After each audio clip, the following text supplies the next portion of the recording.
4 dan saya minta Menteri refer balik kepada perbahasan dasar saya tadi. Ada perkara yang saya tanya perlu diperjelaskan tentang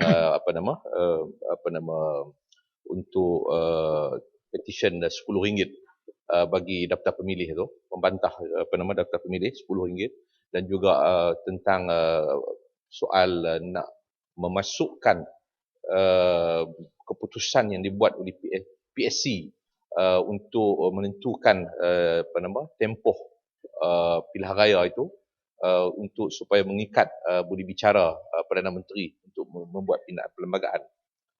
Yang kedua berkaitan dengan isu dakwah kekal. Tadi rakan saya daripada Lumut telah pun membangkitkan berkaitan dengan seorang Major TUDM sedang menghadapi pertuduhan di peringkat dalaman tentera kurang daripada kenyataan beliau kepada akhbar tentang isu dakwat kekal di waktu pengundian awal yang dibuat oleh beliau dan isteri, yang didapati dakwat itu tidak kekal. Dan saya percaya beliau membuat kenyataan dan membuat report polis dan membuat kenyataan pada media itu kerana itu adalah hak beliau, dan beliau telah pun merasai bahawa bagaimana beliau telah ditipu oleh SPR apabila didapati dakwat yang sepatutnya kekal tiba-tiba tidak kekal. Jadi sebab itu ekoran daripada kesalahan besar SPR ini telah menyebabkan Major Zaidi ini telah pun diambil tindakan dengan satu pertuduhan seperti disebut tadi 7 pertuduhan. Tapi apa yang saya nak minta di sini bahawa pertuduhan yang berlaku kepada Major Zaidi itu ialah kerana kesalahan besar yang dilakukan oleh pihak SPR. Jadi saya nak minta penjelasan, kalau tak kerana dakwat kekal itu tidak berlaku kesalahan di peringkat SPR ini, saya percaya Major Zaidi tidak akan membuat apa-apa report polis ataupun kenyataan akhbar, maka tidak timbullah tindakan, tuduhan, dakwaan yang bakal dibuat nanti terhadap beliau. Jadi adakah pihak kerajaan SPR akan memohon maaf kepada beliau? Satu, saya minta SPR perlu memohon maaf kepada beliau.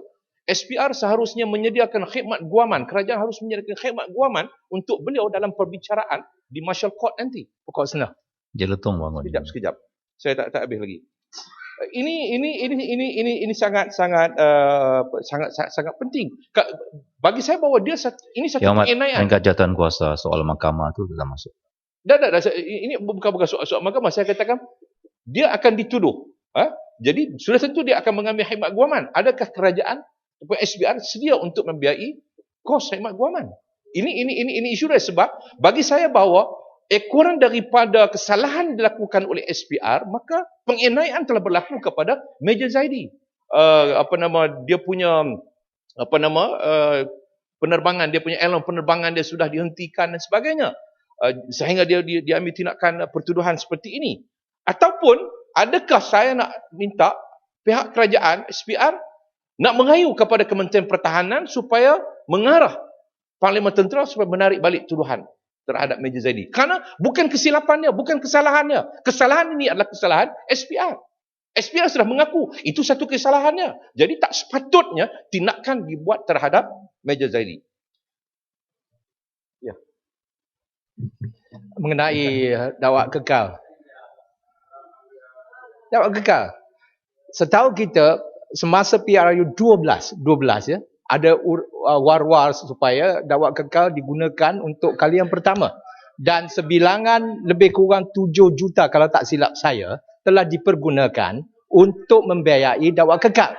Akan tetapi pada saat-saat terakhir dakwat kekal itu dikeluarkan dan tidak diguna pakai semasa PRU 12. Soalan saya begini, pokok senang, sama ada bekalan dakwat kekal semasa PRU 12 tu dihapus kira ataupun dikitar semula sehingga pada PRU ke-13 tu dia jadi tak kekal. Jadi saya minta juga ada penjelasan mengenai ini. Isu yang sangat menarik yang saya fikir bahawa menjadi sebahagian daripada ucapan saya yang perlu diperjelaskan oleh pihak kerajaan. Kerana yang pilihan raya ke-12 kita telah menghabis sebanyak 7 juta maka sekarang kita habis lagi duit dan tidak mendapat seperti mana yang kita kendaki, suatu yang terbaik. Jadi ini satu isu yang perlu diperjelaskan oleh pihak kerajaan.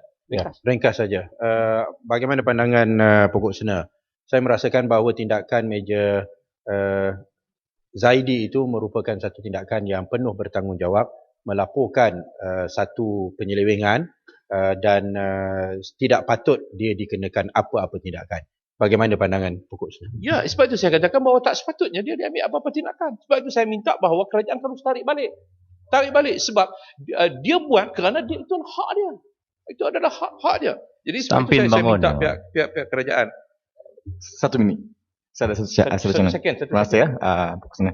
Terima kasih Yang di-Pertua. Saya ada satu cadangan bagi pada peringkat ni di-Pertua dipanggil sebagai pengurusi. Pada peringkat jawatan kuasa bila Cok Umar diturunkan, yang duduk sini panggil pengurusi. Terima kasih pengurusi. Untuk makluman saja ya. Terima kasih ya. Terima kasih Bala Laulon. Saya ada satu cadangan bagi Menteri Pertahanan bahawa bagi Meja itu, bagi dia anugerah kerana dia berani mempertahankan kedaulatan negara kita. Terima kasih. Ya, saya sangat setuju. Cadangan Stampin itu satu cadangan yang baik. Sepatutnya inilah Meja Zaidi inilah sebagai pahlawan. Dia mempertahankan ini maruah-maruah negara, imej negara. Dia mendedahkan satu penyelewengan yang dilakukan oleh SPR. Jadi sepatutnya dia diberikan pingat. Kalau tidak pun diberikan pingat yang besar, tapi pingat yang sewajarnya kepada beliau. Baik, B6 Jabatan Perdana Menteri. Peruntukan tambahan sebanyak 15 juta telah diberikan kepada, kalau tak salah, TV Al-Hijrah. Saya nak minta penjelasan tentang status TV Al-Hijrah ini.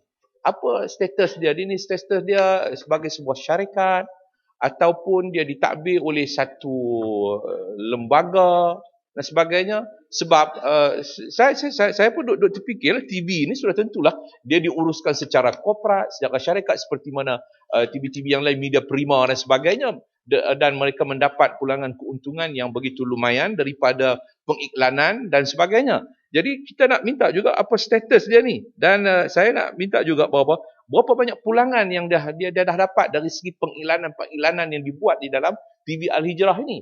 Jadi sehingga menyebabkan kita terpaksa lagi membiayai 15 juta dalam peruntukan peruntukan yang kedua ini. Jadi saya minta status dia dan siapa yang bertanggungjawab dari segi lembaga dan sebagainya, dan ini sangat penting untuk diberitahu kepada kami di Dewan ini. Dan yang akhir sekali Datuk Pengurusi ialah berkaitan dengan SPAT, Suruhanjaya Pengangkutan Awam, yang diperuntukkan sebanyak 20 juta. 20 juta. Saya nak dapatkan penjelasan tentang kedudukan permit taksi seperti yang disebut oleh Batu tadi, yang diumumkan oleh Perdana Menteri dan juga kerajaan sendiri mengatakan bahawa akan diperuntukkan sejumlah permit individu kepada individu-individu yang dipilih, kerana bagi Perdana Menteri dia tidak mahu nanti pemandu terus menjadi hamba syarikat, tidak terus mahu menjadi hamba syarikat. Ini saya sangat bersetuju atas isu ini. Tetapi saya nak minta penjelasan berapa jumlah seperti mana disebut oleh Batu tadi yang telah pun diberikan dan berapa lagi baki yang masih belum diberikan, dan apakah syarat-syarat pemberian permit individu ini. Sebab saya didatangi oleh pemandu-pemandu taksi ini, diberitahu bahawa bila kita nak ambil permit individu terdapat, permit itu atas kita, tetapi diletakkan syarat kita kena beli kereta yang telah ditentukan Exora, dan kereta itu mesti dibeli melalui SPAT. Jadi saya nak tanya, adakah SPAT pula nak jadi syarikat taksi baru ni? Dan dikatakan bahawa syaratnya mesti 7 tahun. Perjanjian 7 tahun. Selepas 7 tahun, barulah kereta itu boleh jadi hak milik pemandu tadi. Jadi seolah-olah macam operasi seperti biasa yang dikendalikan oleh syarikat-syarikat taksi yang ada, iaitu sewa beli. Jadi bagi saya bahawa akhirnya mereka tak bebaslah lagi daripada nak merasai permit itu milik individu. Saya dipahamkan bahawa mereka kena bayar lebih kurang RM40 ke RM50 juga, macam syarikat taksi biasa. Jadi apa makna diberikan permit individu tetapi mereka terpaksa terikat dengan satu operasi yang dilakukan seperti ini. Jadi bagi saya bahawa ini satu yang tidak wajar. Yang bagi saya bahawa kalau kita berikan permit individu, okey, berilah permit individu. Dan soal pembelian kereta, terserahlah apa kereta jenis apa yang dia nak pakai. Dia nak bawa teksi, kita serahlah kepada pemandu itu sendiri. Jangan kita letakkan, oh mesti syaratnya Exora, beli melalui SPAT yang akan merus melalui satu MDB dan sebagainya. Ini satu benda yang saya kata bahawa akhirnya mengikat mereka itu menjadi hamba syarikat. Sekian, terima kasih. Ya. Bokeyang tolong jawab dah sebut dah Bokeyang. Yang Muhammad Lanang. Terima kasih Datuk Yang di-Pertua. Terima kasih. Saya ingin mengambil bahagian dalam pembahasan B7 Jabatan Perkhidmatan Awam. Masuk B7, B7 Jabatan Perkhidmatan Awam, satu sebanyak 49,300,000 bagi penajaan baru kepada 600 pelajar lepasan matrikulasi asasi STPM ke IPTS bagi sesi kemasukan September 2012. Saya ingin meminta penjelasan apakah garis panduan dan syarat-syarat tertentu untuk kelulusan penajaan baru. Difahamkan saya bahawa pada pilihan raya kecil di Sibu pada tahun 2010 dalam satu sesi closed door dialog dengan izin, Perdana Menteri telah berjanji untuk memberi beasiswa 1 juta kepada seorang pengundi Sibu di RH Hotel.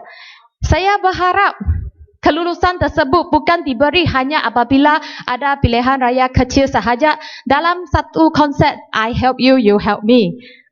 Adakah kementerian mempunyai rancangan untuk mengadakan satu sistem yang lebih telus supaya lebih banyak pelajar cemerlang dapat melanjutkan pelajaran tanpa halangan masalah kewangan? Adakah kerajaan bercadang untuk memberi pelajaran percuma ke tahap universiti untuk memajukan negara, memandangkan generasi muda merupakan generasi masa depan yang membawa perubahan kepada negara tercinta kita, Malaysia? Terima kasih. Yang Hormat Wangsa Maju. Terima kasih Datuk Pengerusi. Terima kasih bagi saya peluang bagi sikit komen tentang perkara B4 Suruhanjaya Pilihan Raya atau SPR. Datuk Pengerusi, lepas 5 Mei PRU 13, saya ada peluang jumpa satu pihak polis di shopping center di Kuala Lumpur. Dia lebih kurang 45 tahun dan komen dia jelas dari pihak polis. Datuk, saya sudah bantu banyak election. Ini PRU 13 yang paling kotor. Ini komen dari polis. Di kawasan Wangsa Maju, hari undi awal ialah 30 April. Di Wangsa Maju ada undi awal lebih kurang 3,200 undi. Pada hari itu, lebih kurang pukul 8, wakil saya Encik Hamdi telefon saya. Dr. Tan, sila datang Balai Polis Wangsa Maju sebab itu undi awal hampir tiba dari berapa 7 saluran. So, saya datang. Dan nasib baik datang sebab lebih kurang 9.15 malam itu, satu wakil saya nama Encik Ganapati nampaknya di luar kawalan selamat, di luar lokap itu, ada satu kotak yang macam koyak-koyak seperti supermarket di atas satu filing cabinet. Tetapi kita pergi semak, di dalam kotak itu ada undi yang belum dipakai 1,100. Nombor 1 calon Barisan Nasional Datuk Dr. Syafiee. Nombor 2 calon keadilan iaitu Dr. Tan Kee Kuang. Siapa salah? Siapa tipu? Dan juga di PRU 13 kita panggil ini election CIMB. Ialah undi Cambodia. undi Indon, undi Myanmar, undi Bangla. Hari begitu 3 petang itu di JDM Sekolah Cina Li Raba atau Nanyik. Saya nampak dengan mata saya sendiri. Bangla datang dengan bodyguard. Sekarang ada standard. Bangla datang dengan bodyguard. Dan minta maaf sebab saya ada 10 minit. Saya sudah tunggu 3 hari nak ucap. Minta maaf. Saya sebagai calon jadi JT ialah jaga pintu. Report lah kalau Sebab betul. apa? Saya duduk 1 jam di hadapan pintu utama sekolah itu. Dan cadangan saya ialah jelas kepada SPR. Ialah tak mau lagi kategori undi awal. Termasuk isteri dan suami. Nombor 2, kalau nak kekalkan ini status undi awal patutnya kira sama hari yang buang undi. Nombor 3, tentang ini banyak komen tentang dakwah kekal. Negara India sudah guna ini dakwah kekal sudah hampir 30 tahun. Tak ada masalah. Tuan-tuan dan puan-puan. Dan sekarang di kawasan Kapar, hampir Kapar ada di sini, lebih kurang 150,000 undi. Kawasan Serdang hampir 130,000 undi. Dan juga peliknya, negeri Sarawak ada 31 kerusi ahli parlimen. Patutnya kalau you cakap adil, patutnya Selangor patut tambah 10 kerusi ahli parlimen. Dan juga wilayah Persekutuan dari 11 tambah lagi 9. Tuan-tuan dan puan-puan, ini komen ialah walaupun tadi ahli yang berhormat dari Batu cakap itu semak, satu butiran yang besar hampir 1 bilion, tetapi SPR gagal tugas dia. Patutnya pengerusi dan timbalan pengerusi letak jawatan. Terima kasih.